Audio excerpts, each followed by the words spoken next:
অনিবার্য আজই হবে। পাপ পিছলে ছেলেটা জলে ডুবে মরে গেল, আর যেই না জলে ডুবে মরে গেল ওই ছেলেটার আবার পরবর্তী দিনে নতুন করে জন্ম হচ্ছে। কোথায়? কাশের হামে জন্ম নিল ভক্ত রুহিদাস। ওই কাশের হামে জন্ম নিল ভক্ত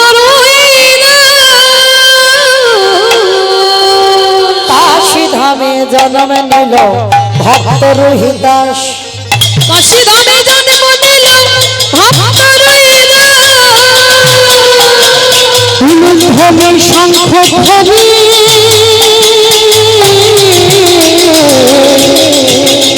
ওই ভজিল ভুবন ভজিল ভুবন। ঢাকে বাজে ঢোলক বাজে মাদলে দিল, ঢাকে বাজে ঢোলক বাজে মাদলে দিব, ঢোলক বাজে মাদলে দিল, ঢাকে বাজে ঢোলক বাজে মাদলে দিব। হরি হরি হরি দেখো করে না রে গুণ করে না রে আনন্দ ধরে না, আনন্দ করে ধরে না আবির্ভাবে আনন্দ করে ধরে ওই ভক্তের আবির্ভাবে আনন্দ করে ধরে না। আমাইরা ছেলেটার টাইটেলটা তো রুহিদাস, নামটা কি? যেমন আমার নাম মৌমিতা ঘোষ মন্ডল, ওটা তো আমার টাইটেল। তাই রুহিদাস এটা হচ্ছে বাবা টাইটেল। এই ভক্তের নাম তো আছে, নামটা কি জানো? বাল্মীকি রুহিদাস। কিন্তু কেউ বাল্মীকি বলে না বাবা, সবাই বলে ও ছেলেটার নাম রুহিদাস। না, ওর নাম রুহিদাস নয়, ওটা টাইটেল বাবা। নামটা হচ্ছে বাল্মীকি রুহিদাস। তাই বা এই ছেলেটা জন্মালো বটে, কিন্তু জন্মেই মা জাতিস্বর। আমার কারা কারা জাতিস্বর আছো একটু উলুধ্বনি দাও দেখি। বাহ, খুব ভালো। আমার ভালো করে দেখে নাও, যারা যারা উলু দিয়েছে তারা তারা জাতিস্বর। আমার জাতিস্বর মানে কি বলে সেটা তো জানি না। উলু দিতে হ্যাঁ উলু দিতে বলেছো, উলু দিলাম, কিন্তু আমি বলেছি যারা যারা জাতিস্বর তারা তারা উলু দাও। জাতিস্বর কাকে বলে? যাদের আগের জন্মের কথা সব মনে আছে। কি গো, মনে আছে তো? নেই? তাহলে এই হচ্ছে ভক্ত বাবা নামে বিভোর, মানে কি বলছি খেয়াল নেই, উলু দিতে বলেছি উলু দিয়ে দিল। তাহলে যাদের আগের জন্মের কথা সব মনে আছে মা, মানে আমি কি ছিলাম, আমার স্বামী কে ছিল, কটা ছেলে পুলে ছিল, আমার বাড়ি কোথায় ছিল, সব আমার মনে পড়ে যাবে। তাদেরকে বলছি জাতিস্বর। তো আজকে রুহিদাস জন্ম নিয়েছে বাবা জাতিস্বর। মার কোলে বসেছে, মা স্তন দুগ্ধ খায় না, সে 12 দিন হয়ে গেল বাবা, শুধু কেঁদেই যাচ্ছে। কি গো মাইরা, এখানে যারা মা হয়েছে তারা তো ভালো করে জানো, সন্তান জন্ম দেবার পরে সন্তান যদি মাতৃ দুগ্ধ পান না করে তার যে কত কষ্ট, এ জগতে যে মা হয়েছে সে জানে। যারা মা হয়নি মা এই অনুভবটা তারা জানে না, কিন্তু যারা মা হয়েছে তারা জানে সন্তান জন্ম নিয়ে স্তনদুগ্ধ খাওয়াতেই হবে। কষ্টটা পেয়েছিল বাবা কংসের কারাগারে আমার দেবকী মা। যখনই কৃষ্ণ আবির্ভূত হলো, চলে গেল বাবা বসুদেব ভাদ্র কৃষ্ণাষ্টমী তিথিতে নিয়ে নন্দালয়। কংসের কারাগারে দেবকী মার অসহ্য যন্ত্রণা, নিজ স্তন মর্দন করে দুগ্ধগুলো মাটিতে ফেলছে।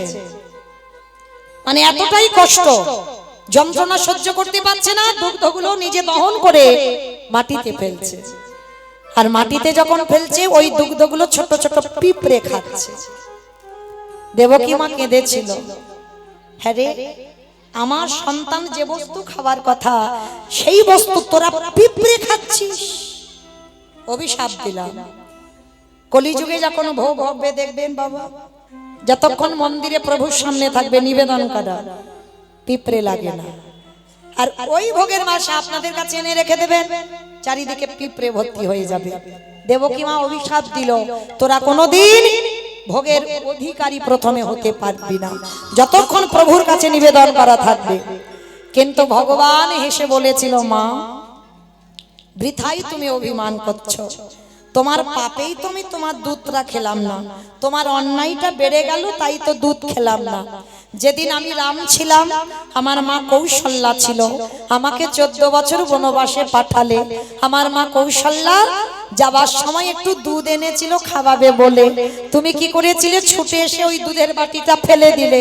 ফেলে দিয়ে বলল, রাম যাবে বনবাস, ভরতের মা আমি, ভরত রাজা হবে, এই রাজ্যে দুধ নিয়ে তুমি রামকে খাওয়াও। ফেলে দিল দুধ। তখন কৌশল্যা কেঁদেছিল, রাম এর পরের জন্মে বাবা আমার গর্ভে তুই আসবি না, আসতে যদি হয় তোর বিমাতা কইকেয়ীর গর্ভে আসবি। কিন্তু বাবা আসবে বটে, আজকে যে আমাকে তোর মুখে দুধ দিতে দিল না, সেদিনও হাড়ে হাড়ে টের পাবে। সন্তান হবি কিন্তু মাতৃস্তন দুগ্ধ কোনোদিন খাবি না। রাম বলেছিল, মা তথাস্তু, তোমার ইচ্ছা পূরণ হোক। সেই কইকেয়ী হলো দেবকী মা। সন্তান এলো বটে, ভগবান রাম কৃষ্ণ হয়ে এলো বটে, কিন্তু মার কথা রাখবার জন্য চলে গেল মার কাছ থেকে নন্দালয়। কিন্তু মা আমি কথা দিলাম, আমার সেবার বস্তু তুমি মাটিতে ফেলেছ, কথা দিলাম আগত কলি যুগে যেদিন গোবর অবতারে নদিয়ায় গোবর হয়ে যায়, নদিয়ায় গৌর হয়ে যাব, সোনার থালাতে নয়, রূপোর থালাতে নয়, তামার থালাতে নয়, স্টিলের থালাতে নয়, শাল পাতাতে নয়। মা গো, আমার সেবার বস্তু যখন তুমি মাটিতে দিলে, আমি তোমার কাছে ঋণী হয়ে গেলাম। এই ঋণ আমি কলিযুগে শোধ করব, ওই মাটির পাত্রে সেবা করব। নবলের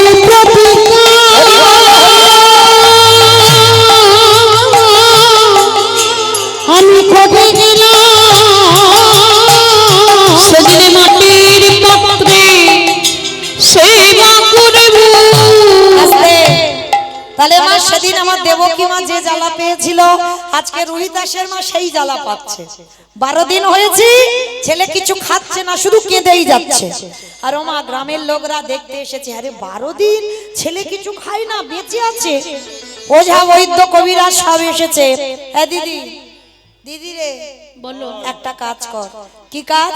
দিদি ছেলে যখন এত কান্নাকাটি করছে, একটু রামানন্দ স্বামীর কাছে চল তো, নিয়ে যাই। যেই না রামানন্দ শুনেছে 12 দিন যে ছেলে কাঁদছিল, খিলখিল করে হেসে উঠেছে। কি গো মা, বুঝতে পারছো তো? রামদাস মরে রোহিতাস, বাল্মীকি রোহিতাস, কিন্তু রামানন্দ স্বামীর এখন মৃত্যু হয়নি। তা যেই না রামানন্দ শুনেছে, ছেলেটা খিলখিল করে হেসে।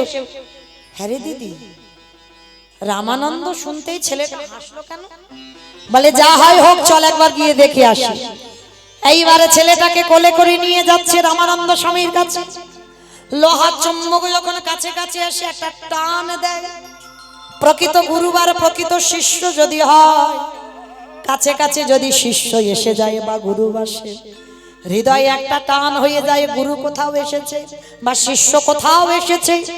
এইবারে যেই না রামানন্দের কাছে গিয়েছে, যে ছেলে 12 দিন কাঁদছিল, আর কোনো কান্নাকাটি নাই, সে ছেলে চুপচাপ হয়ে গেছে। আর সেই ছেলেটাকে নিয়ে রামানন্দ স্বামী ধ্যানাযোগে বসে আছে, রামানন্দের চরণে দিয়েছে। আর যেই না চরণে দিয়েছে, রামানন্দ ধ্যানে ছিল। আরে কারা তোমরা?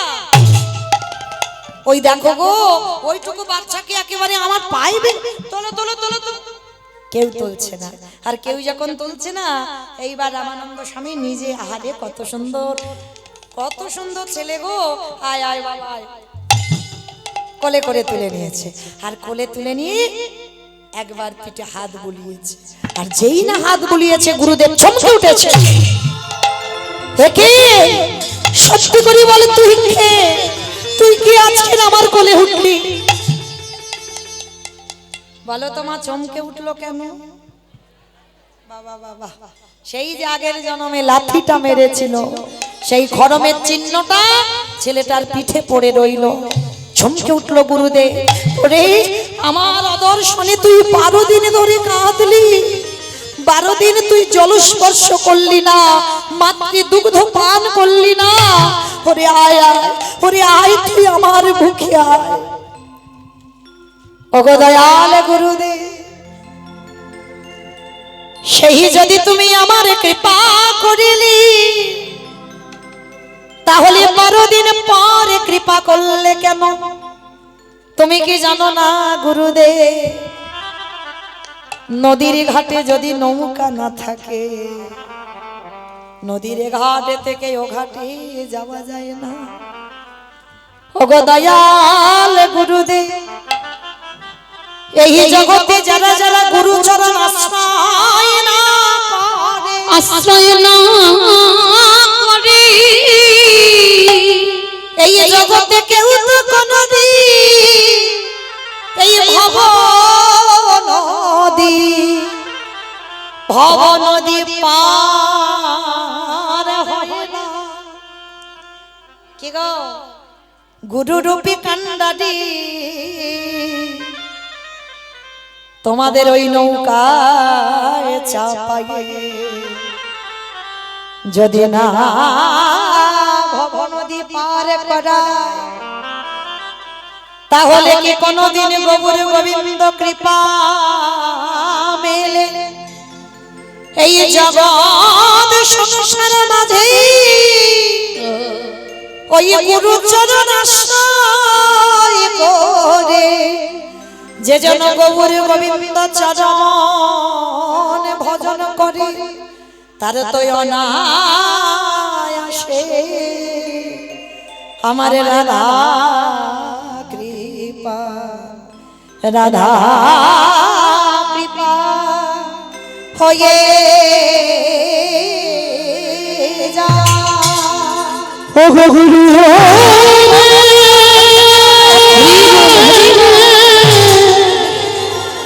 ও করুণা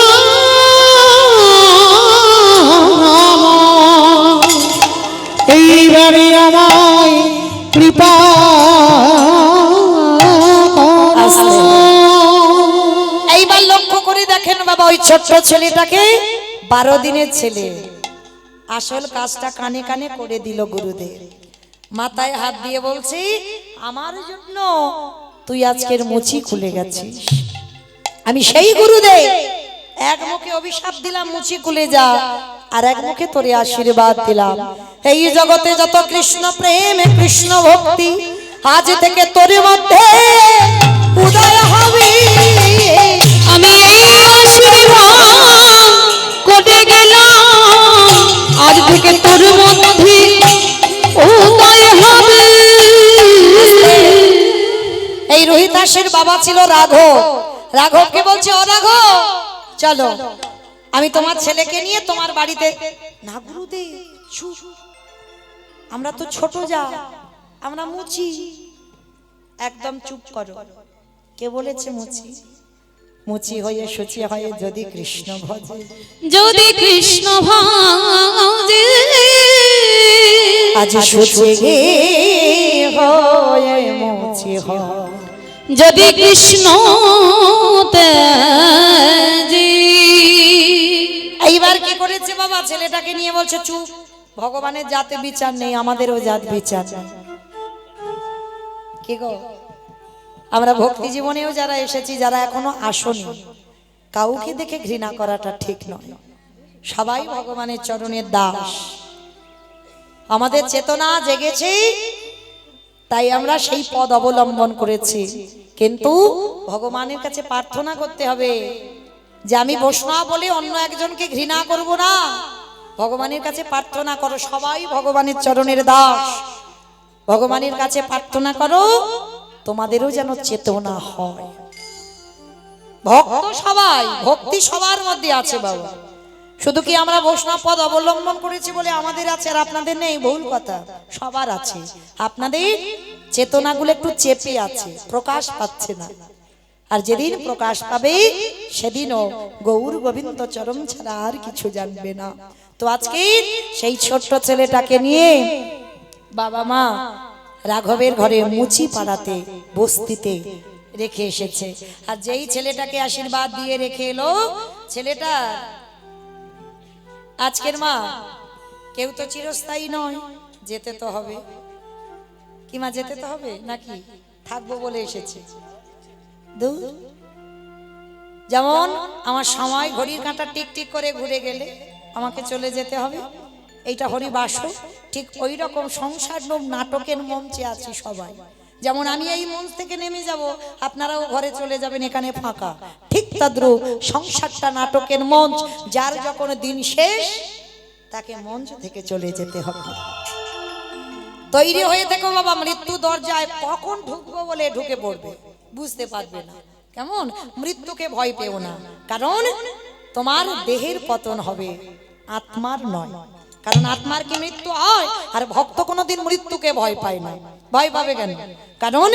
কারণ আমার দেহটা বয়স হয়েছে, যেমন জামা কাপড় পুরানো হয়ে গেলে বাদ দিচ্ছ, নতুন দুর্গাপূজায় জামা পরছ, ঠিক তদ্রূপ দেহটার বয়স হয়েছে, এবার এটা বাদ দাও, আবার অন্য নতুন দেহ ধারণ করো। তাহলে মৃত্যুতে ভক্ত জীবনে শোক পায় না। তো এইবার লক্ষ্য করে দেখেন, বাবা মার বয়স হলো, রোহিতাস বড় হলো, বাবা মার দেহ অবসান হলো। যেই না চলে গেল, ছেলে কি করবে? এবার তো কাঁধে সংসার। যতদিন বাবা মা থাকে বাবা, ছেলেপুলেরা বিন্দাস ঘরে, কিন্তু যেই বাবা মা চলে যায় তাদের কাঁধে একটা অনেক চাপ পড়ে যায়। তা ছেলে কি করবি? একটা ব্যবসা শুরু করেছে। কি ব্যবসা জানো মা? মানে এর মুখে কথা লেগে আছে, বলে মোবাইল ব্যবসা, জুতোর ব্যবসা। রোহিতাস জুতোর ব্যবসা করে বাবা। তবে আমাদের মতো ব্যবসায়ী নয় কিন্তু বাবা। আমরা কেমন ব্যবসায়ী গো? কতটা লাভ হবে, মানে আজকের আমি কতটা রোজগার করে লাভ করেছি সেটা চিন্তা ভাবনা। কিন্তু রোহিতাস এমন ভক্ত নয়। কিরকম ভক্ত ছিল জানো? প্রতিদিন রোহিতাস 2 জোড়া করে জুতো বানায়, 2 জোড়া, মানে 1 জোড়া বিক্রি করে সংসার চালায়, আর 1 জোড়া জুতো রোজ প্রতিনিয়ত ফ্রিতে বিনা পয়সায় দিয়ে দেয়, বিনামূল্যে দিয়ে দেয়। কত বড় ভক্ত দেখেছো? মানে 2 জোড়া ছাড়া 3 জোড়া জুতো জীবনে বানাবে না, ও 2 জোড়া।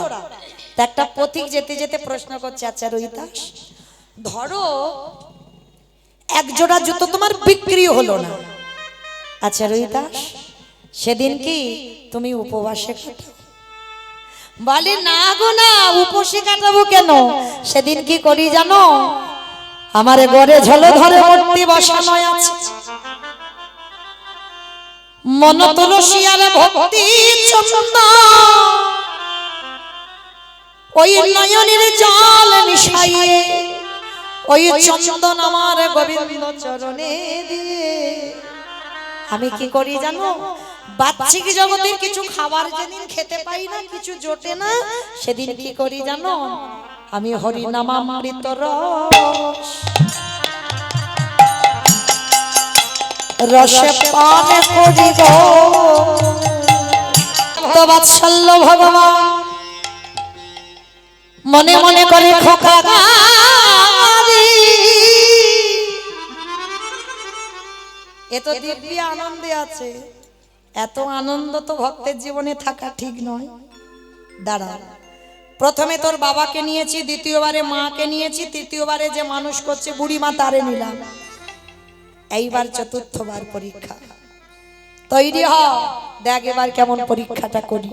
ভগবান পবন দেবকে ডাক দিয়েছে, পবন দেব, বরুণ দেব, ইন্দ্রদেব, তোমরা এমন করে ঝড় বৃষ্টি তোলো, ওই ঝড় বৃষ্টিতে যেন আর ওই আমার ভক্তার মাধুগুড়িতে যেতে না পারে।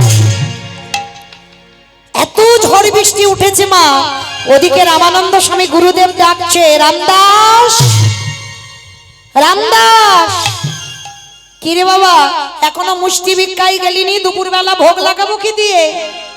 গুরুদেব, গুরুদেব, এত ঝড় বৃষ্টির দিনে এত বৃষ্টি হচ্ছে, আমাকে কে মুষ্টি? তোকে বলেছিলাম না আমার বাক্য অমান্য করা যাবে না, যা কোথা থেকে পাবি সেটা তো আমি জানি না, বেরিয়ে যা মিষ্টি ভিক্ষা করবার জন্য। ঠিক আছে গুরুদেব, আমি যাচ্ছি এখনই। কাঁধে ওই ঝড় বৃষ্টি বাদল মাথায় নিয়ে বড় বড় গাছ ভেঙে পড়ছে, মোহর মোহর বৃষ্টি, মোহর মোহর বজ্রপাত। ভগবান ইশারা করে বলছে, দেখো সাবধান, পবন দে, ইন্দ্র দে, যেন আমার ভক্তের অঙ্গে আঘাত যেন না লাগে।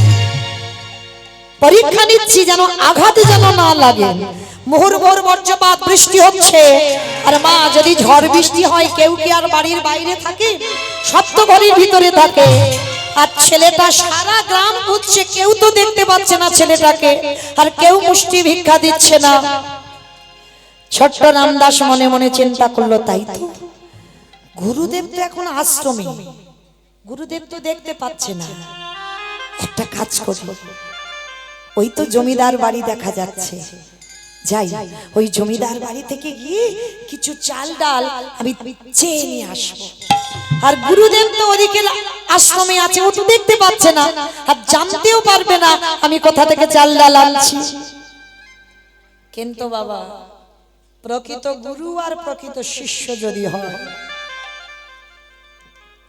যেমন ছিল রামকৃষ্ণ দেব আর গিরিশ, শিষ্য যে মানেনি জীবনে গুরু বলে, শেষের দিনে গিরিশের ক্যান্সারটা রামকৃষ্ণ গলায় নিল। এই হচ্ছে গুরু আর এই হচ্ছে শিষ্য। তাহলে গুরু ধরতে গেলে এই রকম গুরু ধরতে হবে, যেমন ধরেছিল আমার বিবেকানন্দ। ঠিক সেই রকম আজকের লীলাতে বাবা রামানন্দ এতটাই ভজনের মানুষ, ধ্যানা যোগে টিভির মতো বাবা ত্রিনয়ন সব দেখতে পায়, ধ্যানে যেই না বসবে। তা ছোট্ট বাচ্চা বুঝতে পারিনি, বলে গুরুদেব তো আশ্রমে আছে, জানতে পারবে কি? আর সেই বুঝে কি করেছে, জমিদার মার কাছে যেই না গিয়ে দাঁড়িয়েছে, চাল ডাল আলু সবজি যা যা দরকার পুটলিতে করে বেঁধে ছেলেটার মাথায় তুলে দিয়েছে। যা বাবা যা, আমি বহুদিন ধরে ভাবি তুই কবে আমার বাড়িতে আসবি, যা। আর শোন, আর কোথাও যেতে হবে না জল বৃষ্টিতে, সোজা তুই বাড়িতে গিয়ে ভোগ রান্না করে দিবি, কেমন? ছেলেটা আশ্রমে ফিরেছে, যেমন রোজ রান্না করে দেয় আজও দিয়েছে। গুরুদেব রামানন্দ স্বামী যেমন আসন পাতে, আসন পেতে মা ডালাটা নিবেদন করে, আর ডালা নিবেদন করে ধ্যানাযোগে বসে, আর বসে দেখতে পায় প্রভু আসনে বসে প্রসাদ পাচ্ছে। কিন্তু আজকে যতবার প্রসাদ দেয়, যতবার ডালা দেয়, ভগবান আসনে বসছে না। কি হলো? আমি কি কোনো ভুল করে ফেললাম? আবার ডালাটা বাদ দিয়েছে, নতুন ডালা সাজিয়েছে, পারসটা সাজিয়ে ভগবানের চরণে দিয়েছে। ভগবান আসনে বসছে না। ধ্যানাযোগে রামানন্দ স্বামী প্রশ্ন করলো, প্রভু আমার অপরাধ কি? যেই না অপরাধ কি বললো, সঙ্গে সঙ্গে দৈববাণী হলো, রামানন্দ তুমি প্রতিদিন মুষ্টি ভিক্ষা দাও, তাই তোমার বাড়ি আমি সেবা করি। কিন্তু আজকে তোমার শিষ্য রামদাস ঘোর অন্যায় করেছে। অন্যায় করেছে? কি অন্যায়? হ্যাঁ, অন্যায় করেছে। তুমি মুষ্টি ভিক্ষা দাও বলে আমি প্রসাদ পাই, আর তোমার শিষ্য আজকে অযাচিত ভাবে এক জমিদার মার কাছ থেকে অযাচিত ভাবে চাল ডাল চেয়ে এনেছে। গুরু রামানন্দ রেগে গিয়ে বললেন, ওরে অপদার্থ, তোর এত বড় স্পর্ধা, তুই গুরুদেবের ভজন নষ্ট করে দিলি। রামদাস, রামদাস, রামদাস। ছোট্ট ছেলে ছুটতে ছুটতে এসেছে, গুরুদেব, গুরুদেব আমায় ডাকছো গুরুদেব? অপদার্থ, সত্যি করে বল, আজকে তুই চাল ডাল কোথা থেকে এনেছিস? আর ছোট বাচ্চারা মা আগে মিথ্যা বলে না, সত্যি বলে ফেলে। ছোট্ট রামদাস গুরুদেবের চরণটা ধরে বলছে, গুরুদেব, গুরুদেব জানো আজকের এই ঝড় বৃষ্টিতে কেউ আমায় দেখতে পাবে না বলে আমি এক জমিদার মার বাড়ি গিয়ে অনেক চাল ডাল এনেছি। আর জানো গুরুদেব, আমাকে আর এক সপ্তাহ ভিক্ষায় যেতে হবে না। অপদার্থ, তোর এত বড় স্পর্ধা, তুই গুরু বাক্য অমান্য করেছিস। আমি তোকে বারবার নিষেধ করেছিলাম, এ বিগ্রহ অচল নয় সচল। আর তুই কিনা অযাচিত ভাবে লোকের বাড়ি চেয়েছিস। বেরিয়ে যা, এই মুহূর্তে তুই আমার চোখের সামনে থেকে দূর হয়ে যা। না না গুরুদেব না, আমি কোথায় যাব বলো? আমার তো সাত কুলে কেউ নেই, আমি তো তোমার চরণ আশ্রয় করে বেঁচে আছি। পা ছেড়ে দে নামদাস, পা ছেড়ে দে বলছি, পা ছেড়ে দে। মারল এক পায়ের লাথি, দূর হয়ে যা। এত জোরে লাথি মেরেছে বাবা, ছেলেটার পিঠে একটা খড়মের চিহ্ন পড়ে গেছে। বলো তোমা, কত জোরে একটা বাচ্চাকে লাথি মারলে তবে তার পিঠে খড়মের চিহ্নটা পড়ে। ছোট্ট ছেলে কাঁদছে আর বলছে, গুরুদেব আমাকে মারো, আমাকে মেরে তুমি আশ্রমে মেরে ফেলো, কিন্তু তোমার চরণ ছাড়া করো না। আমি কোথায় যাব? আমার তো কেউ নেই। যেখানে যাবি তো যা, কিন্তু তুই ওই মুখ আমাকে দেখাবি না। তোর মতো শিষ্যের জন্য আমার ভজন নষ্ট হয়ে গেল, তোর মতো শিষ্যের জন্য আর প্রভু আমার কাছে প্রসাদ পাবে না। বেরিয়ে যা। না গুরুদেব আমাকে মারো, কিন্তু আমি চলে যাব না। তবে রে, এত করে মারছি, এত করে বকছি, তবু যাবি না? বেশ, আমি তোকে অভিশাপ দিলাম, গুরু বাক্য অমান্য করার অপরাধে, গুরুদেবকে ভজন থেকে সরিয়ে দেওয়ার অপরাধে আমি তোরে অভিশাপ দিলাম, তোর মুচি ঘরে জন্ম হবে। আর শুধু মুচির ঘরে যাবি না, আজকের এই মুহূর্তে 24 ঘন্টার মধ্যেই তোর জন্ম হয়ে যাক শেষ। আজকেই তোর মৃত্যু হবে। চমকে উঠল রামদাস। এতক্ষণ যে ছেলেটা চরণটা জড়িয়ে ধরেছিল ছেড়ে দিয়েছে, ছেড়ে দিয়ে বলল, গুরুদেব আমি মুচি কুলে যাব বটে, আমার উচ্চ কুলে জন্ম হোক বা নিজ কুলে জন্ম হোক, ওগো দয়াল গুরুদেব আমি রাম জানি না, আমি কৃষ্ণ জানি না, আমি নারায়ণ জানি না, আমি মুচি কুলে গিয়ে যেন আমি গুরু চরণ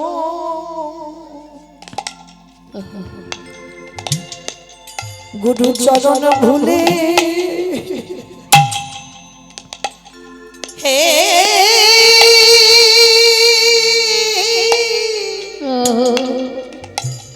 ভুলে না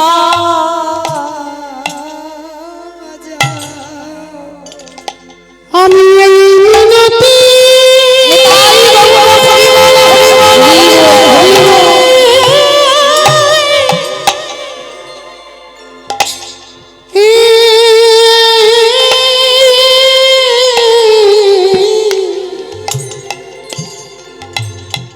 আমি এই মিনতি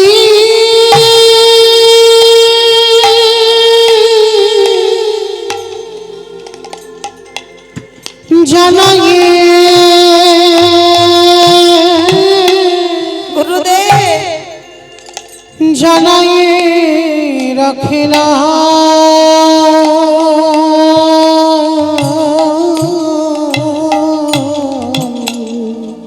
আমি যেন গুরু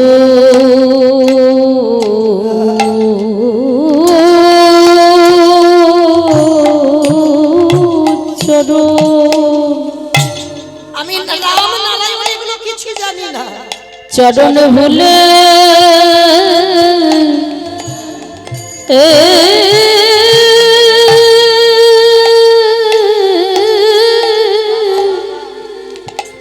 ভুলে না